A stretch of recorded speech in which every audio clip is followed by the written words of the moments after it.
성도 여러분, 대림절기를 어떻게 보내고 계십니까? 우리는 지난 2주간에 주님을 기다리는 대림절을 보내며 옛 선지자들의 말씀을 따라 주님이 오실 길을 비추는 마음의 촛불을 밝히자 말씀을 나눴습니다. 하박국 선지자의 말씀이 어떠했습니까? 주전 7세기 나라가 무너져가는 그 절망의 자리에서 그럼에도 부르짖고 기도하고 더딜지라도 기다리며 오히려 주님을 기대하는 마음으로 찬양을 불렀습니다. 배추가 온전히 죽어질 때 깊은 맛을 내는 김치가 되어지듯 정말 우리가 이 시대의 어려움 속에 죽어지자고 주님 안에 다시 살아나자고 말씀을 나눴습니다. 또한 지난주 미가 선지자는 우리에게 무엇을 알려주었습니까? 주전 8세기 온 세상이 격변하는 그 시대 속에서 은혜를 기억하자고, 외식적인 신앙의 형식을 버려버리자고, 정의를 행하고 인자를 사랑하며 겸손히 주님과 동행하는 중심을 회복할 것을, 그것이야말로 우리 주님 기다리는 충성된 그리스도인이라 말씀을 나눴습니다. 오늘 이 시간 대림절 3번째 주일입니다. 오늘은 구약시대의 마지막 선지자였던 말라기 선지자를 통해 하나님 주시는 말씀에 귀를 기울여 보기를 원합니다. 말라기가 기록된 그 시기를 성경학자들은 말하기를 에스라와 느헤미야, 그들이 활동했던 시기와 아주 비슷할 것이라 여깁니다. 이는 주전 5세기 후반경에 포로에서 바벨론 때 잡혀갔던 이들이 이제는 페르시아 때의 포로에서 풀려나 돌아오게 됐던 겁니다. 감격 속에 수르바벨 성전을 세우게 됐고, 바로 그로부터 약 7, 80년쯤 지났을 때, 바로 한 세기 정도 지났을 때 이 말라기 선지자가 활동을 했습니다. 그 당시 시대적 상황을 우리가 좀 더 알아야 하는데요, 당시 백성들이 감격이 있었어요. 포로에서 자유를 얻게 된 게 감격이었고, 나라가 무너진 것에서 다시금 내 나라를 되찾고 예루살렘을 되찾은 게 기적이었고 감격이었습니다. 수많은 방해꾼이 있었지만 그들을 이겨냈고, 저 성벽과 성전을 다시 세웠다는 그 자부심이 그 백성들에게 가득히 있었습니다. 그들은 이런 생각을 했던 거죠. 이제 나라도 되찾고 고향으로 돌아오고 성전도 지었으니 하나님께서 그 옛적 다윗 왕 때처럼 이 나라를 영광을 회복시켜 주실 거야. 이제는 우리 민족 꽃길만 걷게 되겠지. 기대감이 잔뜩 있었습니다. 그런데 말입니다, 기대와는 달리 현실은 녹록지가 않았던 겁니다. 페르시아의 지배는 더욱 계속되었는데 쉽지 않았고요, 경제가 계속해서 어려워갔던 겁니다. 가뭄과 병충해로 삶은 피폐해졌고, 중동 지역 나라마다 어렵다 보니까 옆에 이웃 나라들이 약탈을 일삼는 일들이 종종 발생합니다. 분명 이 땅에 돌아올 때만 해도, 성벽과 성전을 세웠을 때만 해도 그렇지, 우상향 그래프를 그려서 잘 될 거야 라고들 말했었는데, 웬걸요, 우하향에도 이런 곤두박질 치는 그래프는 없던 겁니다. 기대는 금세 실망이 되었고, 실망은 금세 냉소로 바뀌게 되었습니다.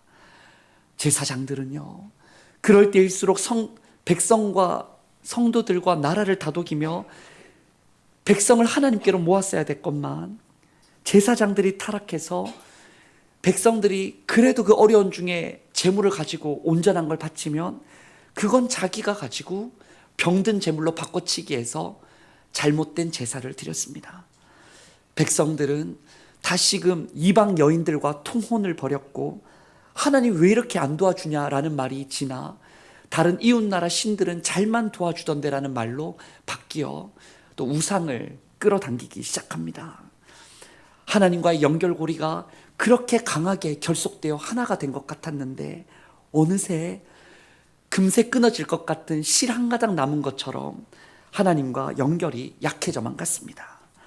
급기야 백성들이 이런 모든 답답한 상황, 나라도 개인도 돌파구가 없던 그 상황에 하나님께 따지기를 시작했던 거예요.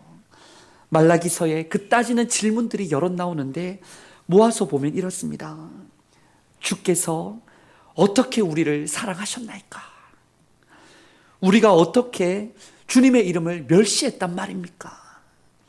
우리가 어떻게 주님을 더럽게 했다고 이렇게 하십니까? 우리가 어떻게 주님을 괴롭게 한 적이 있단 말입니까? 우리가 어떻게 해야 돌아간다고 자꾸 그러십니까? 우리가 무슨 말로 주님을 대적했단 말입니까? 라고 백성들은 따졌습니다. 이를 한마디로 말해보면 하나님, 도대체 해준 게 뭐가 있으십니까? 우리는 잘못한 게 없는데 우리한테 도대체 왜 이러시는 거예요? 라고 백성들은 대들었습니다. 바로 그런 백성들에게 어찌 보면 오늘날 냉소적으로 변해버린 우리들 한국교회를 향하여 하나님이 오늘 말씀 본문에서 말씀하시는 거죠. 7절에서 말씀하시기를 내게로 돌아오라. 그리하면 나도 너희에게로 돌아가리라. 돌아오라 말씀하십니다. 여러분, 사실 이 말씀이 당시 백성들에게 이해가 안 됐어요. 도대체 무슨 말인가? 지금 몸은 이미 바벨론에서 돌아온 겁니다. 그리고 그들은 매주 성전에서 돌아와 예배를 드렸던 겁니다. 분명 하나님께 다 돌아왔다라고 이렇게 말하는데, 그런데 뭘 돌아오라 말씀하시는지 하나님께서는 자꾸 돌아오라 말씀하시는 거예요. 여러분, 하나님의 마음을 아시겠습니까? 하나님께서는 물리적인 이동이나 장소로서 돌아오라는 게 아니고 진짜 하나님께로 관계로 돌아올 것을 그렇게나 바라셨던 거죠. 오늘 본문을 통해 당시 백성들에게, 오늘날 우리들에게 하나님께서 그럼 뭘 구체적으로 돌아오기를 원하시는지 살펴보며 은혜 나누기를 원합니다. 첫째로, 하나님께서는 돌아오라, 언어를 회복하여 돌아오라 말씀하십니다. 백성들에게 냉소적인 말에서 믿음의 말로 돌아오라 말씀하시는 거죠. 우리 말라기 2장 17절의 말씀을 함께 낭독해 봅니다. 너희가 말로 여호와를 괴롭게 하고도 이르기를 우리가 어떻게 여호와를 괴롭혀 드렸나이까 하는도다. 이는 너희가 말하기를 모든 악을 행하는 자는 여호와의 눈에 좋게 보이며 그에게 기쁨이 된다 하며, 또 말하기를 정의의 하나님이 어디 계시냐 함이니라. 아멘. 당시 백성들이 참 살아가기 어려울 때 모일 때마다 이렇게 수군거렸던 겁니다. 아니, 성전에 안 오는 사람들이, 하나님 안 믿는 저 나라들이 더 잘 사는 것 같다. 하나님이 계시면 이럴 수가 있겠는가? 정의의 하나님이 없는 것 같다. 이런저런 불평의 말을 쏟아냈던 겁니다. 여러분, 이사야 40장 말씀을 보면 땅끝까지 창조하신 하나님께서는 피곤치 않으시고 곤비치 않으신다라고 말씀을 하시는데요. 우주를 만드셔도 피곤하지 않으신 하나님께서 지금 이 본문에서 무엇 때문에 괴롭고 피곤하다 말씀하시는지 아시겠어요? 바로 믿음 없는 백성들, 믿음 없는 성도들의 말 때문에, 언어 때문에 하나님이 정말 힘들다라고 말씀을 하십니다. 우리의 언어를 돌아봐야 합니다. 유대인의 탈무드에 이런 이야기가 있어요. 한 남자가 존경받던 랍비에 대해서 뭔가 마음에 안 들었는지 온 동네에 험담을 퍼뜨리고 다녔습니다. 그렇게 막 말을 하다가 랍비도 듣게 됐다는 얘기도 듣고, 또 따져봤더니 좀 너무 지나쳤다 싶었는지 잘못을 깨닫고서 랍비를 찾아가 용서를 구했습니다. 그러자 랍비는 그에게 그러면 새털 베개, 새털을 모아다가 만든 베개를 가져다가 광장에 가서 그걸 좀 터뜨려서 깃털을 다 날리고 좀 오세요라고 그렇게 요청을 한 겁니다. 알겠다고. 그래서 베개를 가져다가 베개를 온 깃털을 터뜨리고 그 남자가 다시 랍비에게 돌아왔는데, 그때 랍비가 말하기를 그러면 이제 가서 그 깃털을 다시 주워 담아 와주세요라고 말했다는 거예요. 남자는 울상을 지으면서 아니 바람에 다 날려가 버려서 제가 그걸 어떻게 모아올 수 있겠냐라고, 그게 불가능하다 말했더니 랍비의 말이 바로 우리의 말도 그와 같다라는 겁니다. 한 번 뱉은 불신앙의 말이, 남에게 찌른 냉소적인 말이 다시 주워 담을 수 없고 듣는 이들의 영혼을 병들게 하는데 그 말을 주의해야 될 것을 교훈을 줬다는 거죠. 여러분, 올 한 해를 먹고 듣고 걸어오시면서 어떤 말을 주로 하며 지내셨습니까? 사람들 만날 때마다 수시로 여러분 입에서 터져나왔던 그 습관적인 단어와 표현은 어떤 거세요? 혹 교회 다녀봐야 소용없다. 이번 생에 나는 틀렸다. 세상은 너무 썩어버렸다. 또 젊은이들은 우스갯소리로 주님께서 오셔도 이건 바꿀 수 없다, 이런 말들을 하지 않습니까? 여러분, 우리 입술에 나도 모르게 배어있는 냉소, 불평, 불만, 원망, 그것이 하나님의 마음을 아프게 한다라고 말씀하십니다. 대림절은 오시는 주님을 기다릴 때에 잠잠히 침묵하며 기다리는 절기입니다. 함부로 내뱉던 판단과 정죄를 우리 이제는 멈추고서 그래도 하나님은 살아계십니다. 그래도 주님께서 하실 것입니다. 그래도 주님께서 역사하십니다라고 고백하는, 마라나타 주님 어서 오시옵소서 고백하는 믿음의 언어를 회복하는 우리 모두가 될 수 있기 원합니다. 그 믿음의 언어대로 주께서 이루어 주실 줄 믿습니다. 또 둘째로 하나님께서 돌아오라 말씀하시는 것은 정결의 예배의 결단입니다. 하나님께서 형식적인 성전 뜰 밟고 돌아가지 말고 거룩한 삶을 걸어가자 말씀하시는 거예요. 17절을 보면 백성들이 하나님께 이렇게 따지지 않습니까? 정의의 하나님이 어디 계시냐고, 왜 이렇게 세상은 불의하냐라고, 빨리 오셔서 악인들을 심판해 달라고 막 그렇게 원성을 높입니다. 그런데요, 3장 3절을 봤더니 하나님께서는 이렇게 대답해 주세요. 좀 의외인데 우리 3절의 말씀을 함께 낭독해 봅니다. 그가 은을 연단하여 깨끗하게 하는 자 같이 앉아서 레위 자손을 깨끗하게 하되 그 은같이 그들을 연단하리니 그들이 공의로운 제물을 나 여호와께 바칠 것이라. 아멘. 여러분, 뭐라 말씀하시는 겁니까? 저 세상 좀 고쳐달라 말했으면 하나님이 세상 악인들을 고쳐주든 저들 가운데 심판하든 그렇게 일하실 것 같은데, 말씀해 주시기를 먼저 성전으로 오시겠다는 거예요. 레위 자손을 찾겠다는 겁니다. 어떻게 제물을 드리고 예배 드리는지를 그것부터 보시겠다라고 말씀하세요.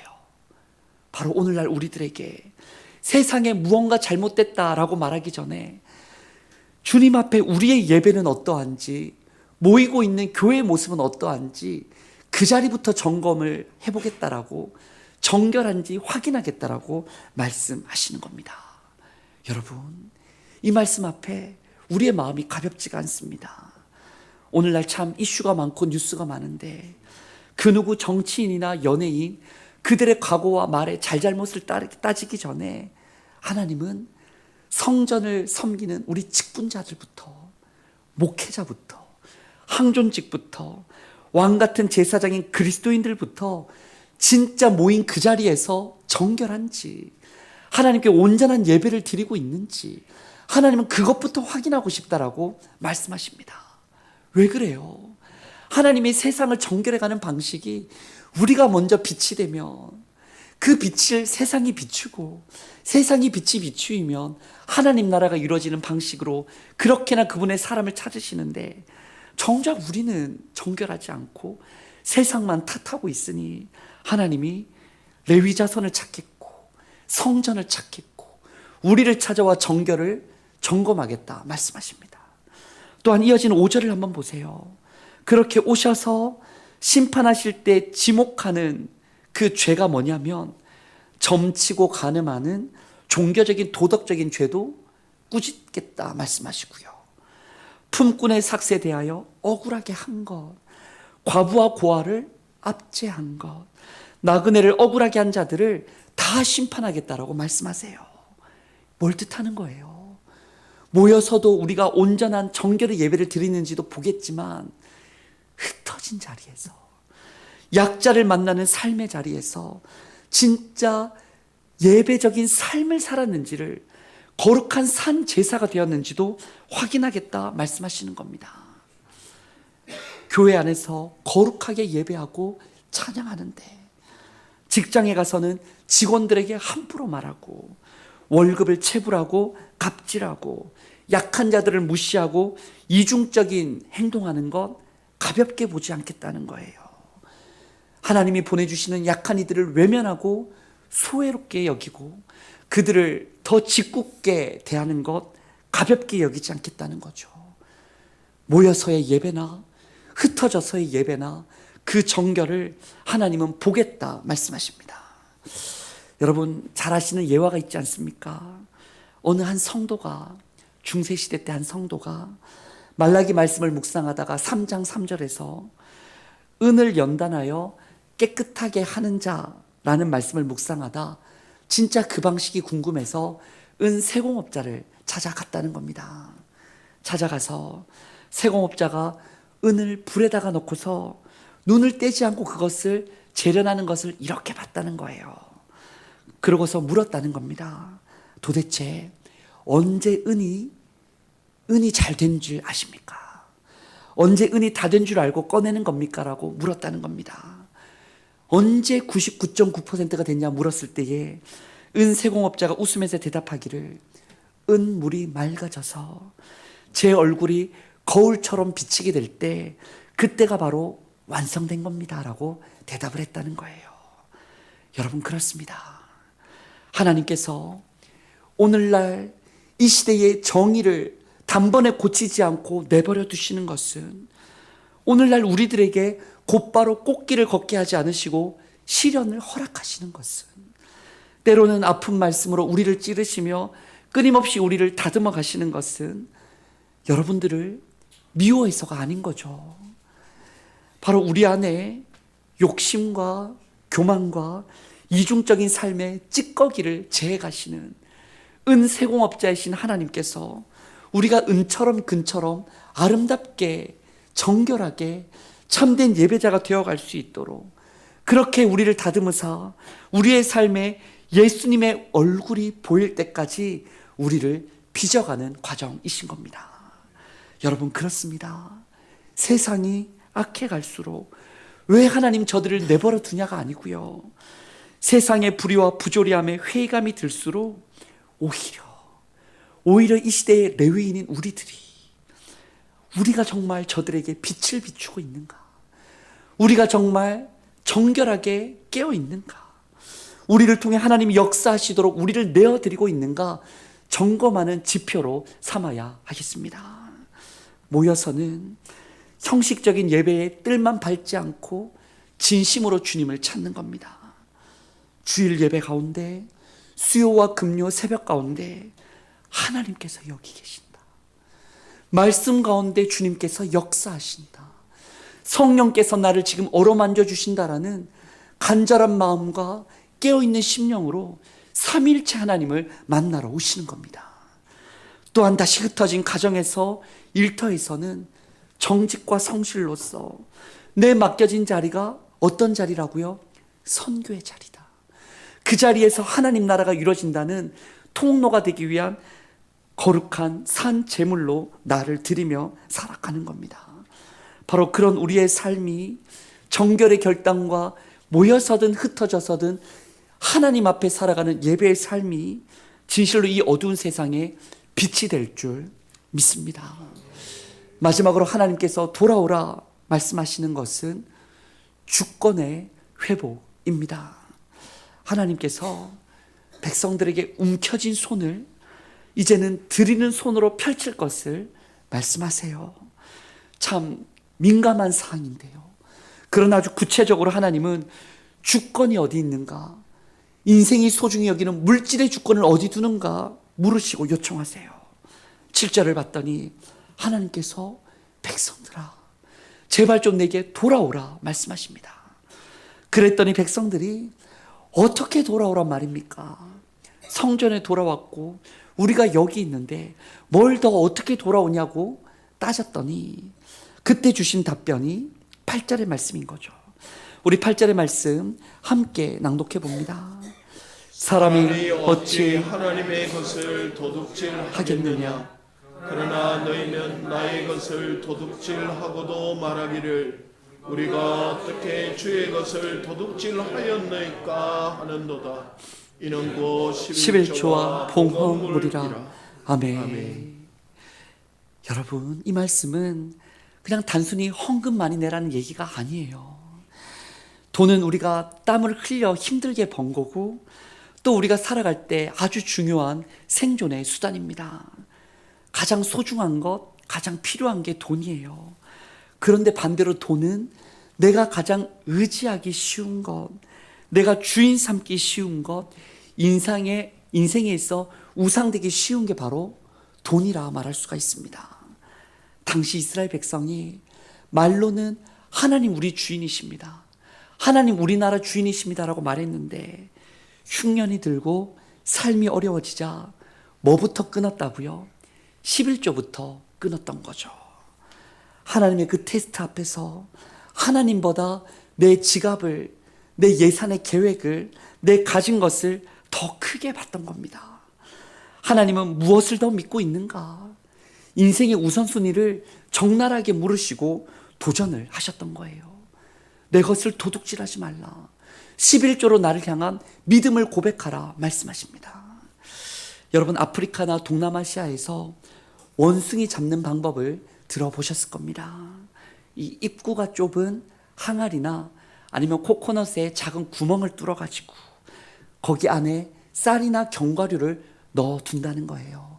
그래서 길에 이렇게 어느 장소에 두면 원숭이가 사냥꾼 사람이 있는지 이렇게 둘러보고 눈치를 보다가 와서 그 항아리에 코코넛에 손을 넣는다는 거예요. 막 잘 됐다 싶어가지고 손을 넣어봤더니 안에 뭐가 있어요?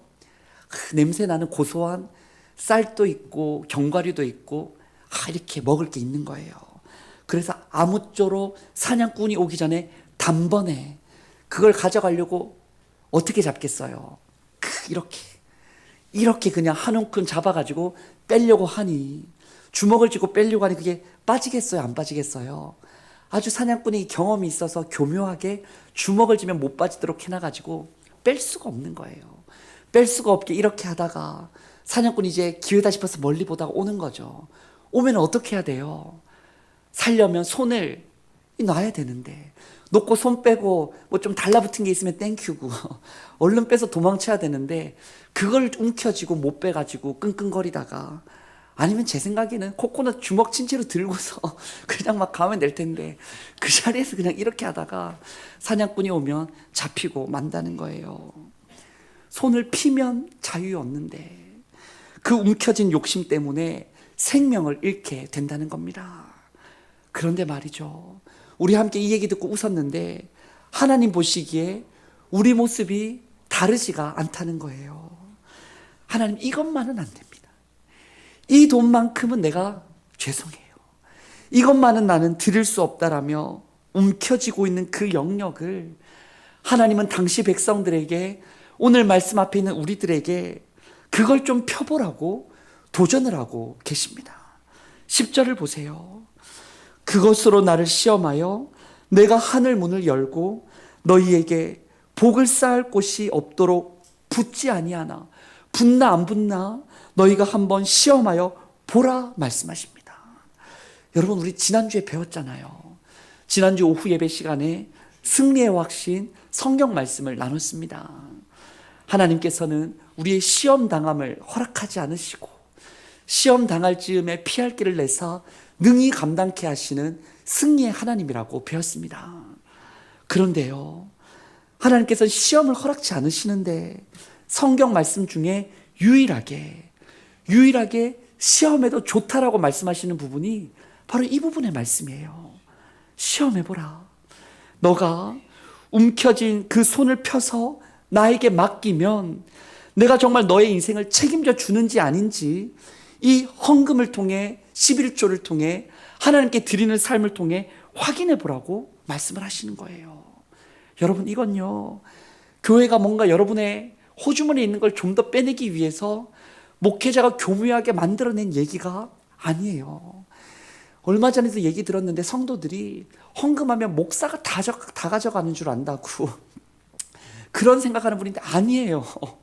엄연히 재정부가 있고 교회의 운영과 어려운 일을 돕는 것과 필요에 따라서 다 쓰고 저는 거기서 사례를 받는 거지, 이 목회자 류경민 목사 호주머니에 그 주마다 다 봉투 넣어서 가져가는 게 아니에요. 이것은 돈 내면 또 그렇다고 복을 준다는 기복신앙의 얘기도 여러분 아닙니다. 이 말씀은 진짜 더 좋은 것을 주시려는 아버지 하나님의 안타까운 호소이자 돕고자 하는 축복으로의 초청이 되는 말씀입니다. 우리의 인생은 언제나 물질이 있는 곳에 마음이 있습니다. 목회자도 그래요. 돈을 어디에 쓰는가 보면 마음이 어디에 있는지 이렇게 보여요. 여러분, 월급의 퍼센티지를 잘 보면 내 마음의 퍼센티지가 어떻게 나눠져 있는지 보여요. 자녀에겐지, 뭐 쇼핑에겐지, 아니면 엔겔 지수가 높아서 먹는 데 많이 쓰는지 돈 쓰는 걸 보면 내 마음이 어디에 있는지 보여요. 그런데 여러분, 물질이 있는 곳에 마음이 있는데 하나님은 지금 뭘 말하시는 거냐면 그 마음을 좀 하나님께 달라 말씀하시는 거죠. 모든 것이 주께로부터 왔다 찬양을 부르는 것처럼 그 물질의 주인이 하나님이 맞습니다라는 걸 11조를 통해 헌금 생활을 통해 고백해 보라는 겁니다. 11조와 봉헌 생활이 다르게 말하면 신앙 고백이라 알려주시는 거예요. 그렇게 물질을, 시간을, 자녀를, 내 인생의 주권을 하나님께 온전히 내어 드리는 것, 11조로 내어 드리는 것, 이거를 애써 나아갈 때, 또 교회는 그렇게 소중하게 모여진 걸 가지고 교회가 건강하게 세워지기 위해, 어려운 이들을 돌보기 위해, 선교하기 위해 아무쪼록 넉넉진 않지만 그거를 지혜를 모아서 아무쪼록 세상을 살리고 하나님 나라 세우기 위해 애써가는 것, 성도에게 있어서도 그렇고 교회에게 있어서도 그렇고 그 물질의 주인이 하나님께 있다 믿고 물어가며 드리고 흘려보내고 사용하는 게 다 하나님 앞에 보시기에는 신앙 고백이 되어진다는 겁니다. 그걸로 돌아오라 하나님 말씀하시는 거예요. 여러분, 오늘 말씀을 맺고자 합니다. 당시 백성들은 분명 몸은 포로에서 돌아왔는데 말이죠, 마음은 여전히 세상에 머물러 있었습니다. 그들의 모습은 다름 아니라 오늘날 우리의 모습이 아닐지 돌아봅니다. 하나님께서 이 대림절 간곡하게 말씀하십니다. 성도들아, 내게로 돌아오라. 그리하면 나도 너희에게로 돌아오리라. 서로 돌아와 하나가 될 것을 대림절에 초청하십니다. 이 말씀 앞에 여러분 어떻게 대답하시고 응답하시고 살아가시겠습니까? 나도 돌아서겠습니다 고백하는 우리 모두가 될 수 있기 원합니다. 어떻게 돌아서자고요? 첫째로 언어의 회개입니다. 불평과 원망, 냉소를 멈추고 믿음의 말을, 그리 아니하실지라도 믿음의 말을 고백하는 겁니다. 둘째는 정결의 예배의 결단입니다. 모여서나 흩어져서나 하나님이 여기 계시다라는 제단 쌓았던 아브라함의 심정처럼 어디 가나 하나님께 영광 돌리는 삶으로 예배자가 되는 겁니다. 셋째로 주권을 회복하는 겁니다. 내가 움켜쥐고 있는 그것, 꼭 물질 아니어도 돈이든 자녀든 내 건강이든 그 무엇이든 가장 소중한 그것 하나님께 맡깁니다. 내 신앙의 고백이 여기 있습니다라고 하나님께 드리며 11조로 삶으로 시간으로 맡기며 나아가는 겁니다. 우리가 진심으로 돌아올 때 주님께서는 약속해 주시고 이루어주실 줄 믿습니다. 어떤 약속이에요? 우리 12절의 말씀, 내게 주시는 약속이라고 우리 생각하고 함께 낭독하기 원합니다. 너희 땅이 아름다워짐으로 모든 이방인들이 너희를 복되다 하리라. 만군의 여호와의 말이니라. 아멘. 아멘. 우리가 진실로 아름다워질 거라 약속해 주십니다. 우리가 진실로 이웃들에게, 믿지 않는 이웃들에게 복되다 칭찬받을 거라 말씀해 주십니다. 우리 안에 진실로 하나님 나라의 계절이 올 것이라 약속해 주십니다. 이 약속 믿고서 이 대림절기 더욱 주님께로 온전히 돌아가는 우리 모두가 되기를 소망합니다. 주님께서 반드시 오실 줄 믿습니다. 우리 주신 말씀과 기도 제목 붙들고 기도하기 원합니다.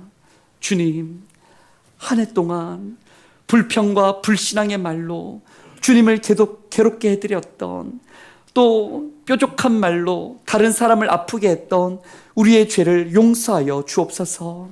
이제는 믿음의 고백과 감사의 입술과 위로의 언어가 넘치게 하여 주옵소서. 아직도 우리 안에 있는 거짓과 세상의 찌꺼기들을 성령의 불로 태워 주옵소서. 예배와 삶이 일치하는 정결한 금과 은 같은 하나님의 백성으로 거듭나게 하여 주옵소서. 우리의 물질도 시간도 우선순위를 주님께 내어 드립니다. 내 삶의 주인이 하나님이심을 행동으로 고백하고 증명케 하시고, 그럴 때 하늘 문을 열고 부어주시는 은혜를 체험케 하여 주시옵소서라고 우리 시간에 주신 말씀을 붙들고 통성으로 기도하겠습니다. 하나님 아버지, 감사합니다. 대림절이 깊어가는 이 날에 우리를 함께 불러 모아주사 말라기 선지자의 말씀을 듣게 하시고, 그 선지자의 말이 우리 마음에 울림이 되어 언어를 돌아오라, 정결과 예배를 돌아오라, 물질의 사용과 주권을 돌아오라 말씀하시는 주님의 말씀을 들려주시니 감사합니다. 이 말씀 앞에 돌아서게 하여 주시옵소서. 목회자인 저도 돌아서게 하여 주시옵소서. 장로님과 원사님과 안수집사님, 항존직들이 돌아서게 하여 주시옵소서. 우리 성도들이 돌아서게 하여 주시옵소서. 이 시대의 레위 지파와 같은 그리스도인들이 돌아서게 하여 주시옵소서. 주님께 돌아섰더니 언어를 돌아서고 예배를 돌아서며 물질을 주님께 온전히 돌아섰더니 주님께서 기다리고 계심을 만나게 하여 주시고 주님의 나라의 역사를 맛보게 하여 주시옵소서. 왜 이렇게 힘드냐가 아니라 왜 이렇게 주님 사랑하여 주시는지 감격이 넘쳐나게 하시고, 왜 세상이 이렇냐가 아니라 저 세상을 왜 우리가 나아가겠다 찬양하게 하시며, 왜 이것밖에 내가 없느냐가 아니라 이것을 주신 주님께 감사하다고 고백하며 더욱 힘써 나눌 수 있는 우리의 삶이 되게 하여 주시옵소서. 주님, 우리를 도와주시옵소서. 사랑과 은혜가 풍성하신 하나님 아버지, 대림절이 깊어가는 이때에 말라기 선지자의 외침을 통하여 돌아오라 우리를 불러주시니 감사를 드립니다. 주님, 지난 한 해 동안 얼마나 많은 말로, 불평으로, 불신앙으로, 그 언어로 주님을 괴롭게 해드렸는지, 이웃을 아프게 했는지 우리의 언어를 회개합니다. 형식적인 예배에 머물러 살 때 많았고, 물질과 삶의 주인이 나 자신인 것처럼 움켜쥐고 살았을 때도 많았음을 고백합니다. 이 시간 주님의 연단하시는 불 앞에 우리의 부정한 입술과 마음을 다 태워 주옵소서. 이제는 냉소를 거두고 믿음의 말을 하게 하여 주시고, 이중적인 삶을 버리고 삶의 예배자로 서게 하시며, 움켜진 손을 펴서 온전한 주권을 주님께 드리고 저 죽어가는 이웃도 얼싸안는 우리가 되게 하여 주옵소서. 그리하여 주님 약속하신 대로 황폐한 우리의 땅이 기쁨의 땅으로 회복되는 은혜를 누리게 하여 주옵소서. 예수님의 이름으로 기도드립니다. 아멘.